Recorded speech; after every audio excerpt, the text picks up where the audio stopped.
Chers investisseurs, l'année 2024 s'achève et on commence sur une toute nouvelle année 2025. Ma mission 2034 se rapproche de plus en plus. Si tu ne sais pas ce que c'est chaque année, chaque mois plutôt, je documente l'évolution de mon patrimoine net en bourse, mes stratégies, comment est-ce que j'évolue avec mes dividendes, mes actions, je te partage tout en direct. Si tu ne me connais pas, je m'appelle Sonny, fondateur de l'école Sequoia et mon but est de former des particuliers à investir sereinement leur argent pour créer une richesse durable. Concernant l'évolution de mon patrimoine, ici en janvier 2024, j'ai créé un patrimoine de plus de 125 000 euros pour arriver en décembre 2024 à 217 981 euros. Il faut savoir que depuis que j'ai commencé avec un portefeuille de 6 000 euros jusqu'à arriver, tu vois, en janvier 2024 avec un portefeuille de plus de 125 000 sur mon premier compte titre ordinaire. J'en ai plusieurs, c'est pour ça que j'ai atteint un total de 200 000 euros que je vais te présenter également au sein de cette vidéo. Également sur l'année 2024 et même depuis que j'ai commencé,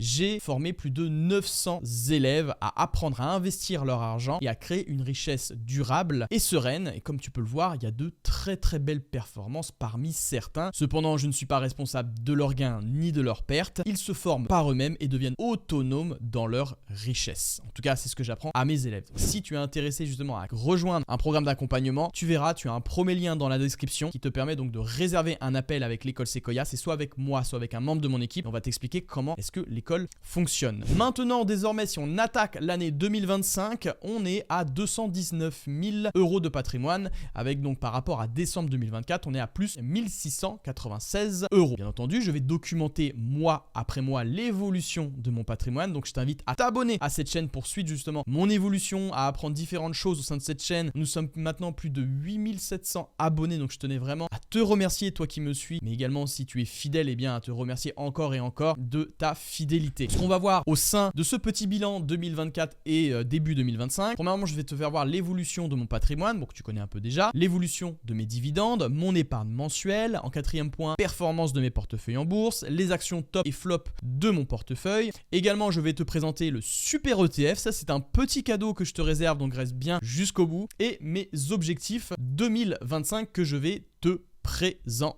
Ce qu'il faut savoir, le bilan de mes comptes, on fait un petit arrêt sur image. Ici, comme je te l'ai dit, pour que ça fasse 219 000 euros, j'investis sur plusieurs comptes en bourse. Tout d'abord, mon compte personnel. Ici, je vais investir premièrement sur Trading 212, c'est ma plateforme de cœur où j'ai débuté, où j'ai investi, tu vois, plus 125 139 euros. Le CTO, plutôt sur la partie ETF, je suis sur Trade Republic pour automatiser mes investissements et que ça me prenne relativement 5 minutes par an. Mon PEA, donc sur Bourse Direct, où ici, je vais investir sur des actions françaises de qualité pour optimiser en plus un petit peu mes avantages fiscaux. Et j'ai investi donc très récemment sur Interactive, très récemment, ça va faire bientôt 1 an, sur Interactive Broker, où j'ai investi, tu vois, 44 133 euros pour un total de somme investie de 219 677 euros. Et justement, dans cet épisode, on va décortiquer comment est-ce que ça évolue bien ou mal. Bah justement, je te donne le rendez-vous sur mon écran investisseur où je partage, donc ça s'appelle le Sequoia Tracker. C'est un document que je partage avec mes élèves, les Sequoiens, pour suivre l'évolution de mon portefeuille. Je suis vraiment transparent sur mon patrimoine, sur ce que je gagne, sur ce que j'achète, sur ce que je vends. Ils ont vraiment tout sous les yeux. C'est un engagement que je me suis fixé avec les élèves de mon programme de tout partager. Premièrement, donc il y a la liquidité qui représente 1,32% de patrimoine alloué. La trésorerie professionnelle à court terme, donc de 50 000 euros, 13,85% alloué. Ici, la trésorerie professionnelle, je la mets sur Spico. Spico, en gros, je vais investir sur des bons du trésor qui va me permettre donc de générer du rendement à court terme. Donc, ce qui me permet, tu vois, d'éviter, si tu es chef d'entreprise, d'éviter de faire dormir ton argent sur ton compte. Donc là, voilà, ça permet d'avoir, je crois que Spico est aux alentours de 2,83% si je me trompe pas à l'heure actuelle. Le livret éco, donc ça c'est personnel, tout ce qui est livret A, bref, l'argent liquidité à court terme, matelas de sécurité, toujours très important. C'est le permis d'investir, c'est ce que j'appelle. Si tu n'es pas capable de créer une épargne de précaution, tu pars. Moi, je trouve que c'est dangereux ensuite d'investir, de commencer à investir quelques euros en bourse. Il faut toujours créer vraiment un matelas de sécurité. En bourse, comme tu le sais, 219 000 euros avec un pourcentage alloué de 60,86%, ça commence pas mal à peser. En crypto-monnaie, ça représente 13,45%. En SCPI, ici, j'ai investi donc 15 179 euros qui représente 4% seulement. J'aimerais augmenter justement un petit peu cette part de SCPI. Et en crowdfunding, j'ai investi 11 814 euros. Et voilà, avec des objectifs, tu vois, un peu trop hauts et en effet que je remplis pas à l'heure actuelle. Donc ici, tu vois, hors bourse, d'accord, c'est-à-dire avec la bourse et mes autres placements, Ça fait un patrimoine total net, d'accord, j'ai aucun emprunt là-dessus, de 360 974 €. Ensuite, on va passer à l'évolution de mes dividendes, chers investisseurs, depuis 2021. Donc ici, tu vois l'évolution de mes dividendes, donc c'est avant l'imposition, donc la flat tax 30%. En 2021, tu vois que j'étais à 1794 €, en 2022, 3400 €, en 2023, 3831 et en 2024, 3922. Si on regarde, tu vois, année après année et mois par mois, donc tu vois, on est juste ici. Donc ici, tu vois, j'ai fait un nouveau record en décembre 2024 sur le dernier mois. Je suis très content. J'ai réalisé donc 529,42 € de dividendes perçus, ce qui m'a permis vraiment, tu vois, de décrocher ce nouveau record. Et si on regarde, tu vois, par rapport à 2021, on voit qu'il y a une augmentation petit à petit de mon dividende. Et là, tu vas me dire, mais Sony, comment est-ce que tu fais pour augmenter ce montant du dividende chaque année? Je vais te révéler justement 5 points au sein de cette vidéo, mais reste bien jusqu'au bout. C'est juste après, là, d'ici 30 secondes, je vais te le présenter. Et tu vois que chaque année, donc ça a pu augmenter petit à petit. Tu vois même par contre cependant que sur certains mois, ça peut baisser. Pourquoi? Justement, je vais te le révéler dans la prochaine diapo. Il faut savoir que j'ai réduit un petit peu des actions qui étaient de moins bonne qualité, mais qui avaient un fort rendement. J'ai préféré me concentrer sur des actions de qualité, quitte à verser moins de rendement, mais qui sur le long terme peut me rapporter 2 fois. Je vais t'en dire davantage. Et donc ici, bien sûr, comme tu peux le voir, je te présenterai également l'évolution de mon patrimoine total en 2025. Tu vois, ici, tu as 2024, ici en 2025. Donc voilà, pense à t'abonner à la chaîne surtout pour voir cette évolution et qu'on partage ensemble ce petit bout de chemin. Et également, donc je vais te partager maintenant les 5 points pour créer des dividendes croissants sur le long terme sur ton patrimoine. Bien sûr, aucun conseil en investissement, pense à faire tes propres recherches, j'ai oublié de le spécifier. Donc je t'ai flouté bien sûr les autres points pour qu'on y aille étape par étape. Premier point, bien sûr, ça va être d'épargner chaque mois. Ici, il faut rester discipliné, d'accord? Chaque mois, c'est-à-dire que tu ne dois pas transiger à la règle. Tu dois te payer en premier, ce qu'on appelle. C'est-à-dire que dès lors que tu reçois ton salaire, il y a un virement automatique qui part directement vers tes investissements. Tu te payes en premier, d'accord? Tu as une épargne d'investissement qui te permet vraiment d'investir. Avant même, bien sûr, d'épargner sur tes investissements, pense surtout à épargner sur ton matelas de sécurité. Un livret A, d'accord, pour vraiment te sécuriser. C'est beaucoup plus intelligent de faire comme ça. Et même, ça te permet, toi, de t'habituer, d'accord, à justement placer de l'argent de côté. Ça, c'est un très très bon point pour commencer. Deuxième point, j'investis sur des actions de qualité. Ici, comme je te l'ai dit, je cherche des entreprises qui sont capables de verser, mais aussi d'augmenter. Et pour que le dividende soit augmenté, il faut que l'entreprise réalise de plus en plus de cash flow, de plus en plus de bénéfices, de plus en plus de chiffre d'affaires pour, bien sûr, me verser de plus en plus de dividendes. Et donc, c'est paradoxalement, j'évite de me concentrer sur un rendement élevé. On pourrait croire que oui, j'ai des dividendes élevés, mais pas vraiment. Par rapport à la somme que j'ai investie, il y en a qui peuvent avoir beaucoup plus de rendement. Mais moi, je vise, c'est une autre stratégie que je vise. Je vise à la fois des revenus passifs, mais je vise aussi à la fois croissance de mon capital en visant des actions de qualité qui me rapporteront en plus-value. C'est pour ça que moi, je cherche les deux. Troisième point, réinvestir. Ici, je cherche à réinvestir chaque dividende gagné, d'accord, pour faire fonctionner les intérêts composés. Les intérêts reçus généreront donc de nouveaux intérêts qui feront d'autres intérêts, qui feront d'autres petits, etc., etc. T'as compris le système des intérêts composés. Quatrième point, la patience. En effet, on peut se faire peur. Imaginons qu'on a une correction sur un titre. Eh bien, il faut éviter de vendre précipitamment. Il faut vraiment avoir une intelligence émotionnelle, une stratégie, d'accord, pour vraiment se tenir à tout ça. On pense à être serein, pas de panique quand le marché baisse. Il faut que tu saches que le marché, si le marché baisse, c'est un processus qui est interne en bourse. Il faut le savoir, il faut le comprendre et il faut avoir le mindset, il faut te former. Ce que j'apprends aussi avec mes élèves au sein de Sequoia, c'est que je les forme psychologiquement. On a un module de formation qui s'appelle Psychoia qui permet vraiment de former intelligemment, d'accord, de reprogrammer un peu son QI financier pour vraiment être apte à investir. Et ça, c'est très important pour éviter de perdre de l'argent. Cinquième point et dernier, se fixer des paliers de réussite. Ici aussi, très important pour garder ta motivation à long terme parce que c'est vrai qu'on peut s'embêter. La motivation, investir, on te dit souvent il faut investir sur 10, 20, 30 ans. Mais qui est capable de tenir sur 10, 20, 30 ans? Pour tenir cette motivation, je pense qu'il faut tenir un journal intime, un peu un journal d'investissement où tu vas te féliciter pour chaque étape atteinte, tes premiers dividendes reçus par exemple par palier. Moi, c'est ce que je vais te présenter aussi à la fin sur mes objectifs 2025. Quel palier est-ce que je vise à remplir pour célébrer tes victoires et te motiver sur le long terme? Ça, c'est super important. Pense à le faire, surtout si tu es un investisseur de long terme. C'est un marathon, d'accord? C'est vraiment pas un sprint l'investissement. Si c'est un sprint, tu vas te faire mal. On est là pour durer, investisseur. Troisième point, on va aller sur mon épargne mensuelle, ma stratégie d'allocation. Ici, il faut savoir, donc ma stratégie d'épargne va se décortiquer en 3. Premièrement, tu as mon PEA perso. Donc ici, moi, je mets 1000 € chaque mois sur mon PEA, d'accord, pour le faire gonfler un petit peu parce que c'est vrai que j'ai loupé un petit peu certaines au début. J'ai pas vraiment investi dessus. J'ai beaucoup plus investi sur les marchés américains. Alors, il faut savoir que les marchés américains sont beaucoup plus performants que le marché européen. C'est pour ça que je suis plus sur les marchés américains. Donc ici, le broker que j'ai choisi, donc la plateforme, tu le sais, je te l'ai dit tout à l'heure, c'est Bourse Direct. direct. Mon CTO, donc le CTO perso, j'investis 300 à 400 euros. Ici, je réinvestis juste les dividendes que je perçois. D'accord, c'est pas de ma poche personnelle. Ici, c'est juste les dividendes que je t'ai présentés. Je réinvestis vers d'autres actions pour faire grossir la boule de neige. Et ensuite, j'ai mon compte titre ordinaire professionnel. Ici, où je vais investir 1000 euros par mois sur des actions à dividendes américaines de qualité. Ça va être par exemple Google, McDonald's, ça va être Evolution AB, ça va être certaines que je dévoile au sein également de l'écosystème Sequoia, donc de mon programme d'accompagnement. Alors comment est-ce que justement j'épargne, avec quel outil est-ce que je peux m'appuyer pour créer justement cette épargne? C'est ce que j'ai développé aussi pour les Sequoiens, pour les membres de mon programme. J'ai créé la forge du budget. Ça permet de déterminer sa capacité d'épargne, c'est-à-dire avec l'argent que je gagne, combien est-ce que je peux épargner en bourse? Combien est-ce que je peux économiser? Très clairement, tu vois, tu as ta source de revenus, tu as toutes tes dépenses, d'accord, que tu fais juste ici. Tu as les dépenses projet, imaginons que tu as envie de partir en voyage, voilà, tu as une enveloppe projet, et les dépenses variables, d'accord? Et donc ici, tu vois, ça peut varier, etc. Et donc tu as ta colonne entrée, ce que tu gagnes, et ta colonne sortie. Et donc ici, ensuite, moi j'ai créé dans une deuxième feuille qui s'appelle la prépa. Ici, l'objectif, c'est de se préparer. Ici, on a notre taux d'épargne, du coup, combien est-ce qu'on arrive à épargner chaque mois, le pourcentage, la capacité d'épargne.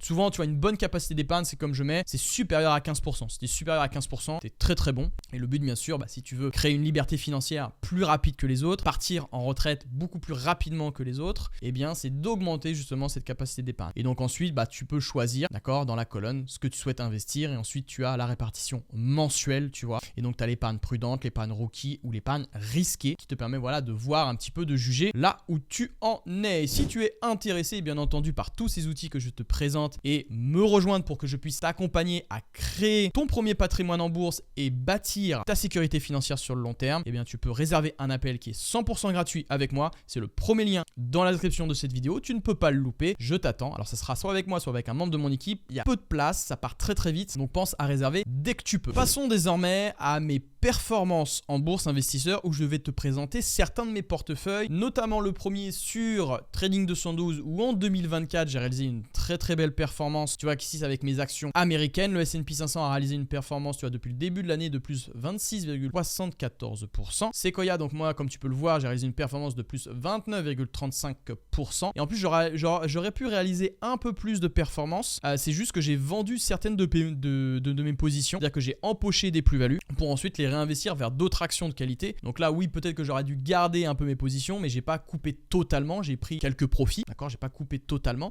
Et en fait, j'ai réinvesti ailleurs. Parce qu'en fait, il faut savoir que c'est une stratégie qui s'appelle donc le rebalancing. C'est-à-dire qu'on va réallouer ses positions parce qu'il faut savoir que certaines positions peuvent, surperformer au sein de ton portefeuille, donc peser beaucoup trop lourd au sein de ton portefeuille. Peser par exemple 40% par rapport à d'autres valeurs. Donc moi, j'ai allégé un petit peu ma position sur une action, d'accord, qui me rapportait 153%.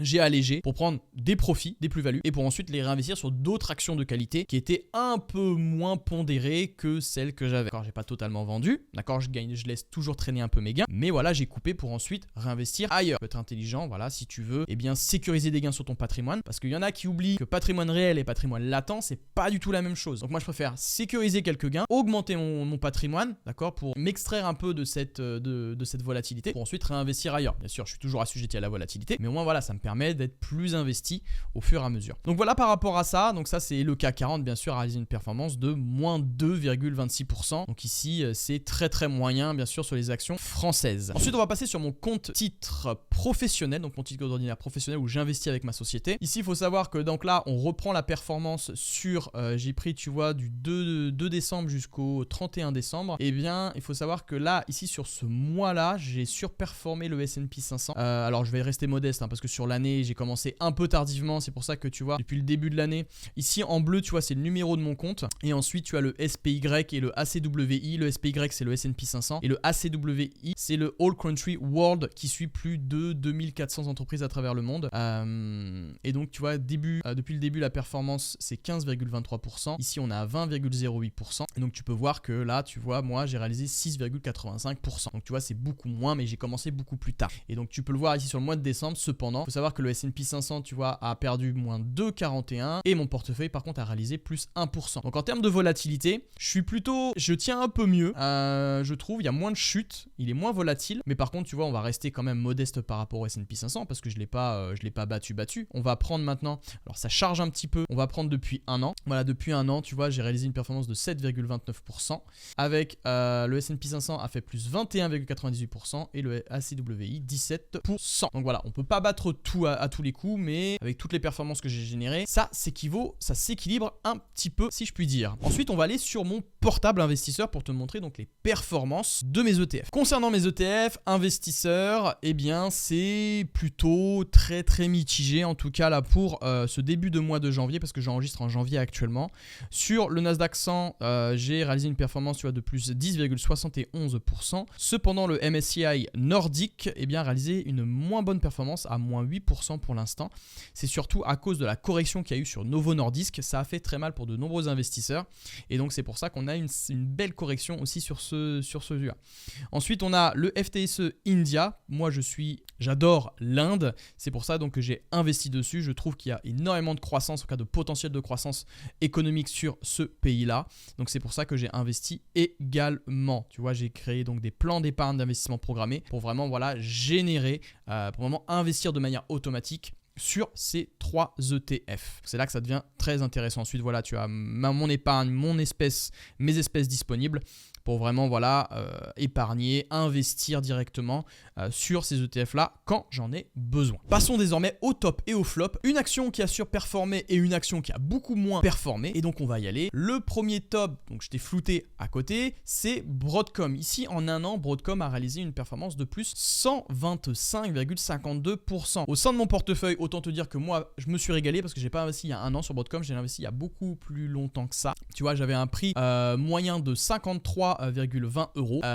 Donc ça équivaut à 54,12 $. Donc là, j'ai réalisé un bon retour de 327,20% sur Broadcom. Donc ça me fait très plaisir sur ça. Il y a une très belle plus-value ici. Alors pour l'instant, j'ai pas réduit ma position sur Broadcom, mais peut-être que ça viendra parce que je pense que là, l'intelligence artificielle, je trouve qu'il y a beaucoup trop de hype dessus. Alors c'est ma vision personnelle. Je trouve qu'on est monté beaucoup trop haut à l'heure actuelle, mais par contre, oui, les chiffres derrière suivent, d'accord. Il y a une très belle croissance, donc c'est justifié. Donc c'est pour ça que c'est très dur actuellement de savoir quand est-ce que ça va corriger, est-ce qu'il faut plutôt garder. Moi pour l'instant je reste investi, mais quand même je reste à l'écoute au cas où s'il y a une potentielle correction des résultats. Également, qu'est-ce qui a fait monter Broadcom? Il faut savoir que Apple s'est allié à Broadcom donc pour produire des accélérateurs IA pour ses data centers. Donc il faut savoir que Broadcom va concevoir et fabriquer des semi-conducteurs et donc Apple prévoit de s'appuyer ailleurs, tu vois, que TSMC. Donc voilà, ils vont travailler main dans la main donc pour développer des puces d'intelligence artificielle équipées de ces serveurs de data center. Donc ici, c'est pour en fin de compte parce que tu sais que Apple est de plus en plus a pris du retard notamment sur l'intelligence artificielle, mais ici on voit que Apple veut rattraper son retard et donc on voit qu'il y a un déploiement avec des nouvelles fonctionnalités d'IA et donc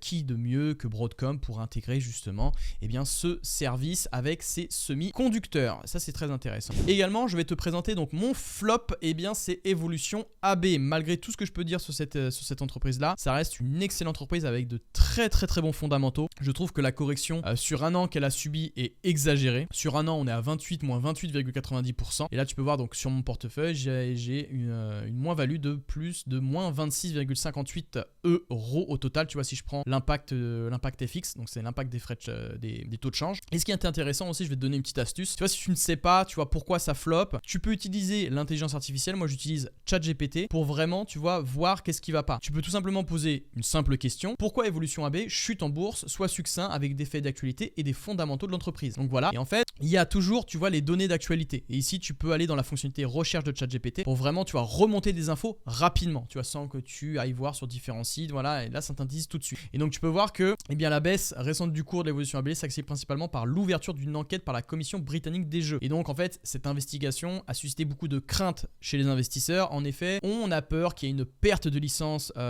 concernant Evolution AB, mais on y croit très peu par rapport à ça. Notamment, je te laisserai voir, tu vois, l'article de Zone Bourse où c'est vraiment où il y a très peu de chances, d'accord, que Evolution AB, tu vois, perde sa licence. Tu vois, je ne crains pas qu'ils perdent leur licence. Le mauvais scénario serait probablement qu'ils reçoivent une amende, un avertissement et l'ordre de prendre des mesures. Donc voilà, ça c'est Malon de Vernick qui dirige la société de gestion des fonds Exility. Également, tu vois, tu en as un autre à Atling qui souligne que la chute déclenchée par une enquête, tu vois, davantage liée aux inquiétudes concernant les retombées potentielles. Donc ce que je t'ai dit, et lui, tu vois, il souligne bien, George Atling ici, que c'est une réaction excessive de la part du marché. Donc c'est pour ça que moi je m'en fais pas sur Evolution AB. C'est une entreprise avec des fondamentaux extraordinaires. Quand tu regardes un petit peu, tu vois, malgré ses préoccupations, les fondamentaux financiers de l'entreprise restent solides. Au troisième trimestre, Evolution AB a enregistré une augmentation de 21,4%, d'accord, au trimestre, d'accord, de son chiffre d'affaires, atteignant, tu vois, 549 millions d'euros et un bénéfice d'exploitation de 379 millions d'euros, dépassant ainsi les prévisions des analystes. Et comme tu vois ici, ChatGPT fini, certains analystes estiment que la réaction du marché est excessive. Donc voilà, moi je reste aussi un peu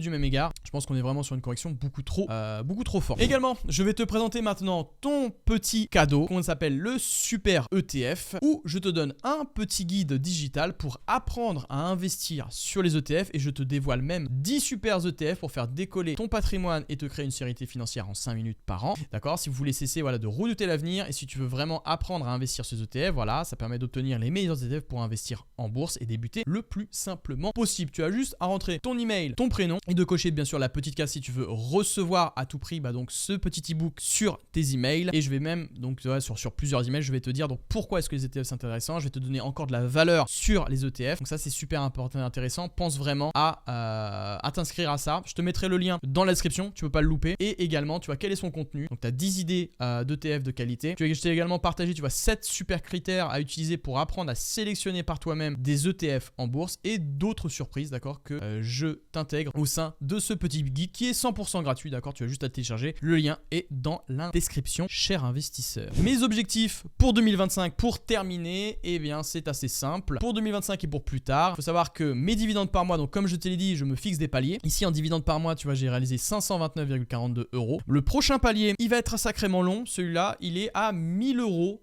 C'est d'atteindre les gains de 1000 euros. Donc on va attendre un petit peu. J'aurais peut-être dû mettre, tu vois, un palier intermédiaire autour de 750 euros. Mais je tiens le coup, ça va le faire. Et ensuite, mes revenus passifs, tu vois, à l'année, je vise là, le prochain palier est à 10 000 euros. Et mon patrimoine en bourse, le prochain palier que je vise, c'est 400 000 euros. Si tu veux voir remplir tous ces objectifs avec moi, que je te documente tous les mois, tu as juste à t'abonner à la chaîne. Et également, pense à t'abonner sur mon petit compte Instagram si tu veux également me suivre encore plus au quotidien. Et bien sûr, si tu veux apprendre à investir et rejoindre un programme d'accompagnement à vie et être épaulé, encore une fois, à vie, à travers plusieurs modules d'apprentissage, un groupe privé, des outils, bref, tout pour t'accompagner, c'est avec l'école Sequoia. Et si tu veux en apprendre plus sur le programme d'accompagnement, tu as juste à réserver un appel gratuit. Il t'engage à rien, cet appel. Donc pour 2025, si tu veux te lancer et commencer à générer tes premiers revenus et également à créer un patrimoine sur le long terme, tu as juste à réserver ton appel pour apprendre justement tout ça de manière autonome et qu'on te puisse te guider avec plus de 900 investisseurs et experts. Voilà, c'est fini. Cette année 2024 se clôture. En tout cas, je suis très content. Toi qui me suis régulièrement, encore merci de me suivre au quotidien. On se donne rendez-vous dans la prochaine vidéo, cher investisseur. À très vite, et surtout que la croissance et le rendement soient avec toi, jeune investisseur. Ciao.